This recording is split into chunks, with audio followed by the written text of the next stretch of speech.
This is Smithy.tv.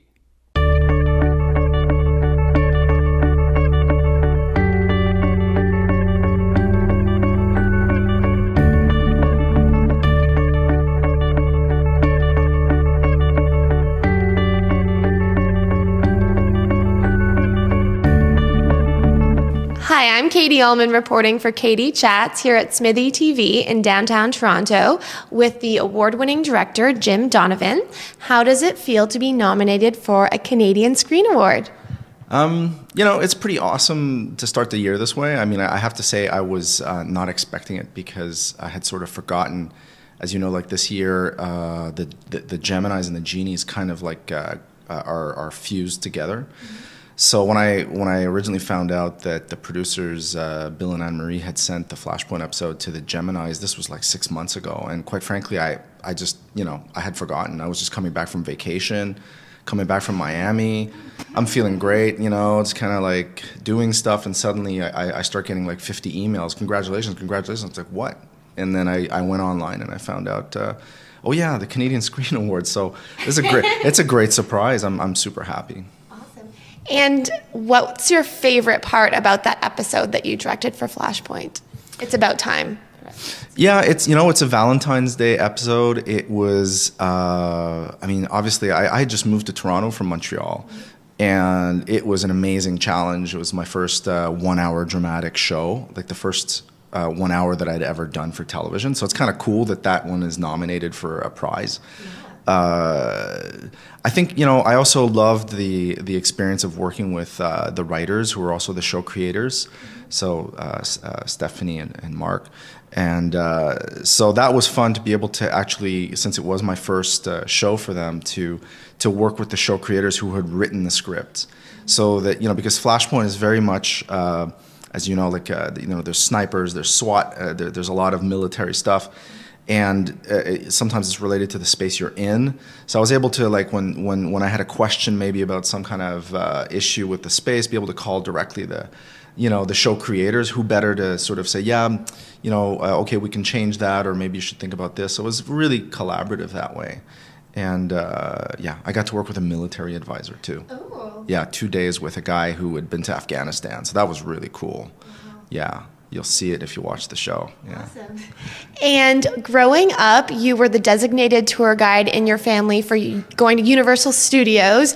How did that inspire you, or did it inspire you? And how have you grown since then? Well, that was a long time ago. I think I've grown a couple feet, but actually it's two things. We used to live in LA when I was a kid, like in the late 70s, early 80s, and so we were from Quebec, right? So, it was like a big deal. My mother and father have a lot of brothers and sisters. So back then, after you've been to like Universal Studios once or twice, you're kind of sick of it. At least they were. So every single uncle and aunt that came would want to go to Universal Studios and see Hollywood, So they would send me. My parents would say, "Okay, Jim, you go." Okay, and then so I must have been there at like 12 times. And back then, my mother used to film everything with a Super 8 camera. So pretty soon, I sort of commandeered the Super 8 camera, and I made my first Super 8 film when I was like 12. Mm-hmm. So that's kind of the backstory. Everything's been downhill ever since, but yeah. And do you think that those visits to Universal influenced your passion? I mean, when you're a kid and you see this, and I mean, I used to go to the movie theater. I used to take the bus, and I mean, I remember seeing Star Wars on a big screen the first time it came out. And of course, you've been to the studios and you see how it's done. I mean, it was an awesome time to be exposed to that because I was very young. I was also into skateboarding and motocross, and I mean, there was a lot of stuff going on. But I mean, if you love film and you've seen it happen, I remember when I moved to Montreal and as a student. Even before going to college, there used to be some film shoots, and I used to just like take the subway down and just check it out and see what they're doing, and behind the yellow tape, and and now it's funny because like when I'm on set downtown or whatever, and I'm looking at people, I mean I'm seeing myself like 25 years ago, so I've always been fascinated by it. And tell me a little bit about your film Trois Saisons, or 3 Seasons. It did amazingly well on the festival circuit, has won many awards, Genies, Geminis. What was that whole process like? That was a really interesting experience. I mean, that was back in 2010 when we were touring festivals. I mean, we made this film with friends and credit cards. It was like a $35,000 budget, no money whatsoever. And, you know, we really were inspired by the French Nouvelle Vague of the late 60s, like where they used to just like guys like Truffaut or all those French filmmakers would just like, you know, pile a bunch of people into a van and put some equipment back there and go to like some bar and shoot a movie, and then they'd go to Cannes, you know. So we sort of, you know, I've always worked with, you know, friends and this and that. So I just called them up at some point and said, listen, let's not wait 5 years to make another movie. I just made my first film called Pure. I said, let's just go out and make a movie. What do we need? And I, you know, bought a camera, got my DP, Jean-Pierre Gaultier, involved, got some producers involved, an actor, Romano Rosari. He said, do you want to be this character? And it just took off from there. And, you know, when we finished it, I mean, it was pretty cool. I mean, I was happy with the result, but I didn't expect that, you know, we'd go to like 25 film festivals. We won 10 international awards.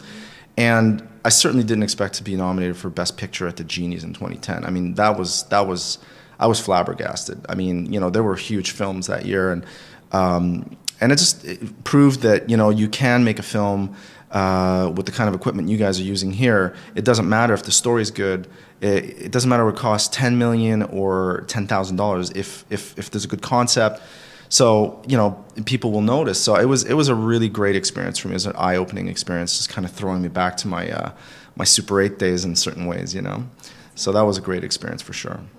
And what do you have coming up next, and what are some of your current projects? Well, I mean, I just finished work on a show called Cracked, which is an amazing CBC drama. It plays Tuesdays at 9 p.m. And that I'm hoping is going to come back next year. I'm working on projects of my own. I've got a supernatural thriller called The Empyrean, which is kind of like a hitman unknowingly makes a deal with the devil. So it's kind of cool script that I'm shopping. And I've got on the television side, I've got a comedy called Shucked, which is kind of like a relationship comedy in an oyster bar.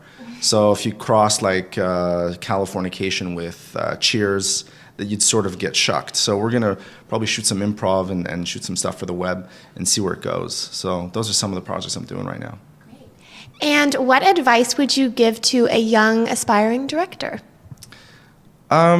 You know, directing is a lot about what you bring to the process, what your value is in terms of your input and what you bring to enrich the content, the experience of the viewer. I mean, today in 2013, there are billions of options if you're interested in seeing something. There's YouTube, there's all sorts of user-generated content, all sorts of web series.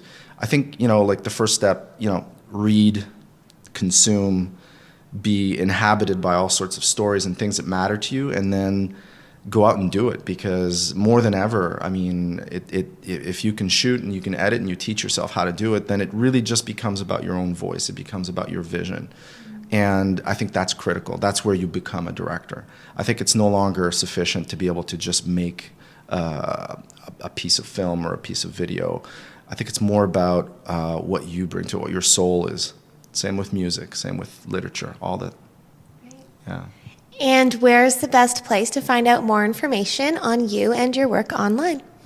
www.jimdonovan.tv. That's DONOVAN.tv. And that's where I put, that's my portfolio site. So, and you can send me emails there too.